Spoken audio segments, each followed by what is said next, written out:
Hello and welcome to Animated Atrocity, where I review an animated movie or television show, and I decide whether it deserves my seal of approval, which might not amount to anything, or the righteous punishment that is my X. Now, the first thing I'm going to review is the Disney movie, Brother Bear. Brother Bear is a movie that was made back in 2003. This was back when Disney didn't quite know if it really wanted to stay in cartoon animation or go into CGI like almost everyone else out there. I'm probably wrong about this, but this was probably their deciding factor on whether they should stay with cartoon animation or go CGI. But right now, I don't care. So without further ado, let's enter the world. Whoa. Sorry, wrong video. So the movie starts off with an old Eskimo man telling the story of him and his brothers to the young members of his tribe. The translator tells us that the story is taking place back when the mammoths still roamed the land. Now this indicates that by the time the story is being told to us, all the mammoths are extinct. Now, I know I'm jumping ahead a bit, but we see a good number of mammoths, and we even see our characters riding them, which means that they are easily found, also indicating that either our characters know the spots where mammoths regularly go to are, or that there are just so many of them that anyone at any given time can find a mammoth. And I know that it's been a couple decades between when the story happens and when this old guy is telling us the story, but I don't think an entire species could go extinct that fast. Wow, not even 2 minutes in and the movie throws us confusing information. Gah! He also tells us about the great spirits, who are indeed their ancestors, and what effects they have on nature and us. Small things become big. Winter turns to spring. One thing always changes into another. Boys become men, girls become women, Michael Jackson becomes white, Justin Bieber becomes a real boy. Whoa, hey buddy, we've had 4 miracles, that last one's impossible. Sorry. It's cool. So we are introduced to our main character, Kenai, voiced by Joaquin Phoenix, as he's running away from an obvious Lion King ripoff when he runs into his 2 older brothers, Denali, voiced by Jason Reyes, and Sitka, voiced by D.B. Sweeney, who aren't too happy to see him. I wonder why. Now you can tell that they're brothers because Denahi, tries to drop a drooping loogie on Kenai. Brotherly love. The 3 brothers are out gathering fish for the great manhood ceremony that'll be happening soon. The ceremony is where a member of the tribe gets a totem which can be pretty much thought of as their zodiac. The totem is a personification of the strongest trait within the person, and if they faithfully follow their totem, they will become a man. Which must be weird for the women of the tribe. The beginning scene is pretty much a stereotypical Disney intro with a song playing over everything that is going on, which is more often than not just a bunch of happy people having a good time. The opening song is called Great Spirits, and it starts off the movie with a lot of energy, thus following the Disney intro formula to the T. Yes, I'm also going to talk about the songs, deal with it. Interesting fact, originally the intended singer for this song was Phil Collins, the one who wrote every single song in this movie. That sounds familiar. But instead of having Phil Collins sing the opening song, they decided to go with Tina Turner for some reason, I don't know. When the brothers arrive back to the village, they are welcomed with happy cheers of joy from the children. I make no comment to that. And then we are treated to more brotherly moments. Saber-tooth tiger for bravery, or strength, or greatness. You know, something that fits me. How about a mammoth for your fat head? So touching. When all of a sudden, the village realizes that Tanana is back. In excitement, Kenai does a bad job tying up the fish basket and it falls. Gee, I hope this doesn't come back to bite him in the ass. Now that the whole village is gathered, the ceremony can begin. Going into this expecting the totem of Chuck Norris, Kenai is understandably excited. However... Your totem is... love.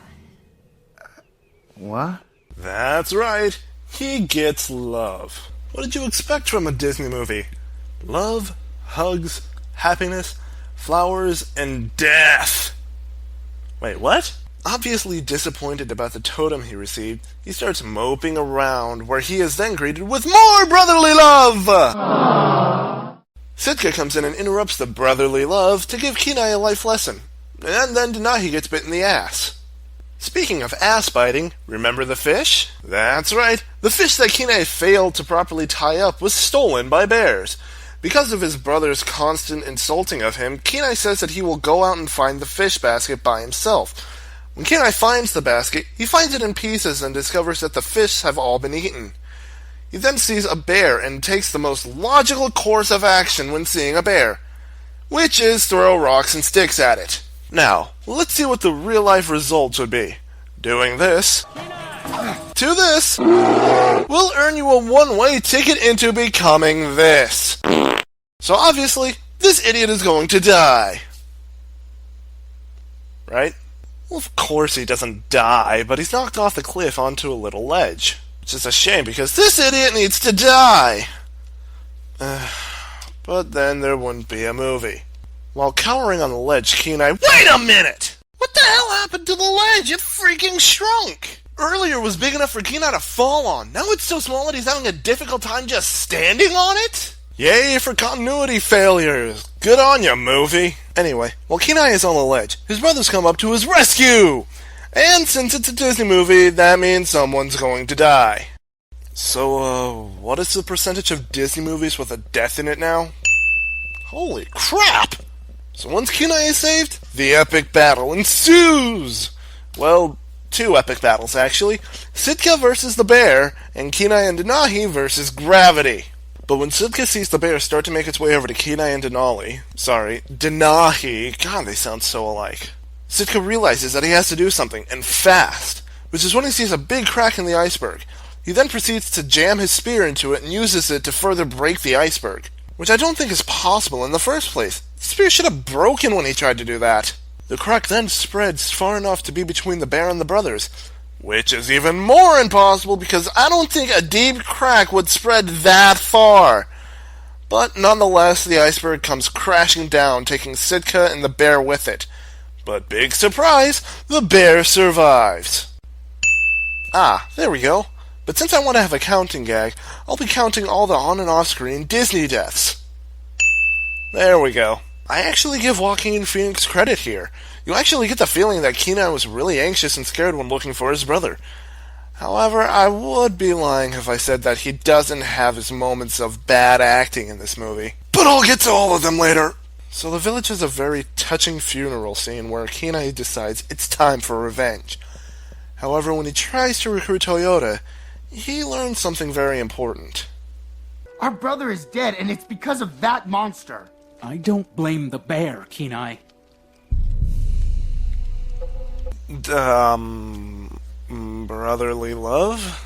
So, yeah, Kenai now feels like he has no one on his side, and he really doesn't care. He even shows his disbelief and possible hatred for the spirits by taking his totem, throwing it into the smoldering ash, and then storming off without saying a word. Volkswagen, now realizing that he just made things worse, decides that he has to stop him. But somehow he's about 10 to 20 minutes behind Kenai, even though he left about 10 seconds after he did. What happened? Did he suddenly have to take a dump or something? I've gotta stop him. Oop, gotta poop.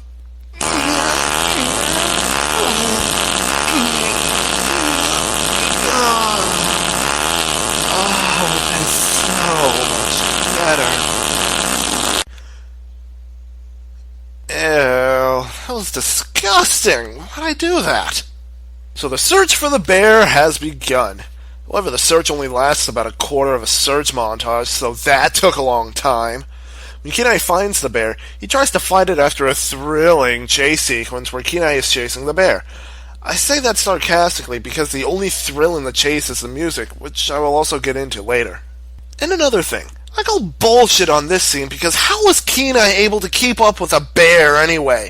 A bear can run at speeds of up to 30 miles per hour, while the average man can run at speeds of up to 10 miles per hour.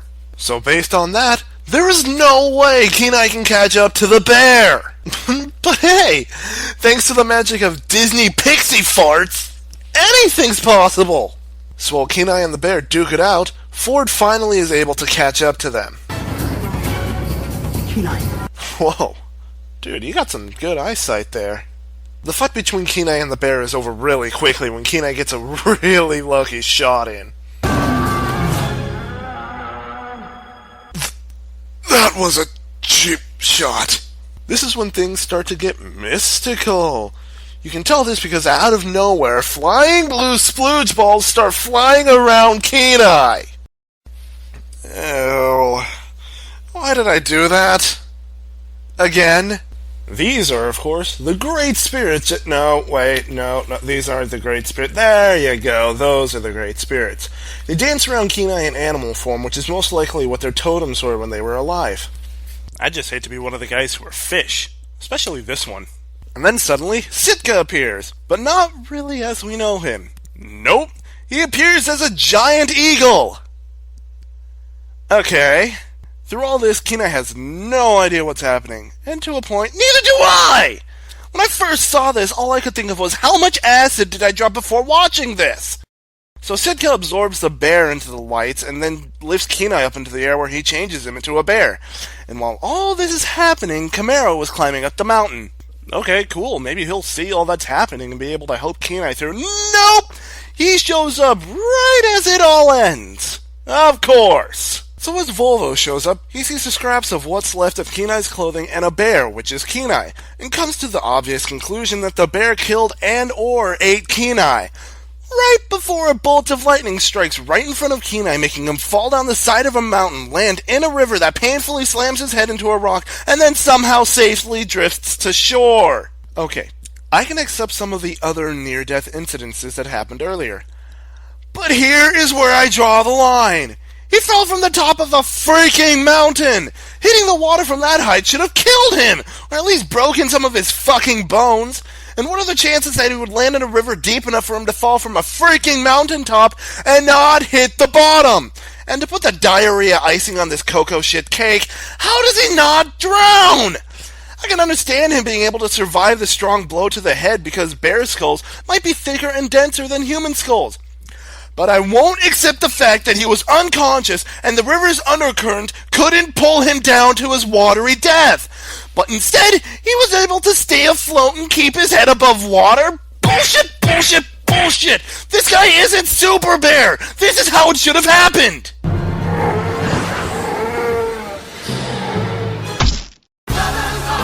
You see, that's how it should have happened! Anyway, after all that, Limousine decides that it's his turn to take vengeance on the bear that killed his brother! Followed by Kenai waking up to everything suddenly being colored in bolder and more vibrant colors. Yay, symbolism! I guess. So the wise woman Tanana shows up and tells Kenai that he has become a bear. And he actually takes it rather well. No!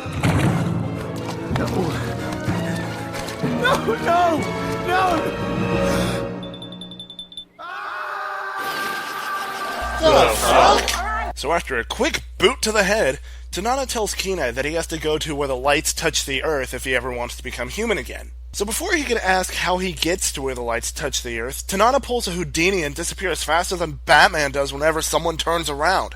This is also when Kenai discovers that he can talk to animals. Who knew? What's he getting all worked up about, eh? Gee, I don't know. Maybe the goose pooped on him, eh? Ah, the Moose. How could I have forgotten them? These are the Moose Brothers, Rut and Took, voiced by Rick Moranis and Dave Thomas. They're the comic relief of the movie. You can tell this because they're Canadian. Yeah, that's pretty much their only joke. They're really scraping the bottom of the joke barrel with these two Canadian headaches, aren't they? Seriously, when the hell has anything Canadian ever been funny? Well, except for maybe these guys and... Oh, hell yeah! Canadians are weird. They do have some pretty funny moments, but they don't happen that often. Like, at all. But I will show you my favorite scene with them.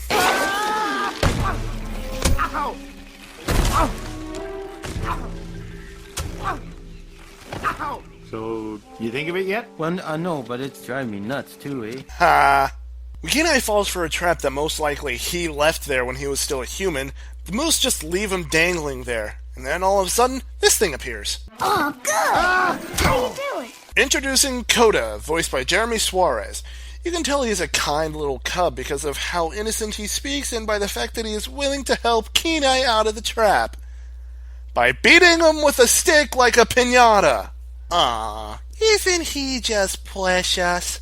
It's no use. The only way to get down is to chew your own foot off. And now we just turned into the bear version of Jigsaw. Hello, Mr. Slaughter. I want to play a game. So Koda and Kenai make a deal that if Koda gets Kenai down, they will both go to the salmon run. And thinking that all bears are stupid, Kenai agrees, with no intention of actually going. But sure enough, Koda frees him. Kenai falls hard on his ass, and Koda runs away. Why? Oh, that's why. It's because Chrysler showed up to ruin the whimsical mood that we had here.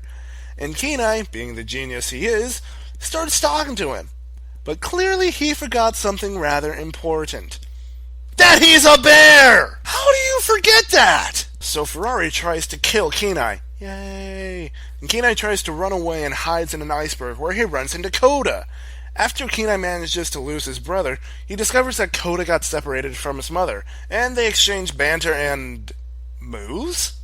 I don't want to brag or nothing, but I got some moves. This first one, well, it's just a little thing I like to call the slasher.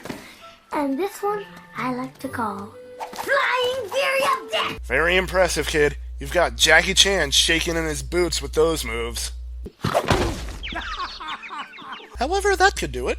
So yeah, Koda's been separated from his mom. Keep note of that for later. And we also learned that Koda knows where the lights touch the earth, which happens to be right next to the salmon run. How convenient. So Kenai agrees to go with him to the salmon run, thus beginning our journey. And being a Disney movie, that means song time! Ah, screw it, I'm already tired of talking about the songs. Along the journey, Kenai begins to lighten up and really starts to connect with Koda. And thankfully it is all done during the song. We don't have to hear any cheesy interactions between them. He also starts to act like the Kenai at the beginning of the movie, where he's less serious but more playful. This is symbolic of something here. So Kenai and Koda decide that... Hey, hold on, hey, wait. Oh, god damn it! The moose are back! Great. Now that the moose have arrived, we have to deal with their bland jokes and annoying Canadian accent.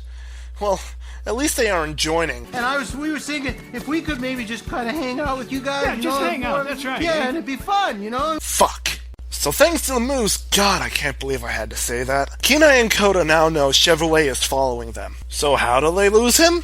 Well, they ride a bunch of mammoths.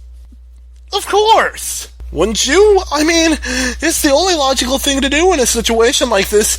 Of course it is. I mean, if you are being chased by a hunter, then of course you would somehow find mammoths and convince them to let you ride on their fucking backs. I mean, it's the only logical thing to do. Of course it is.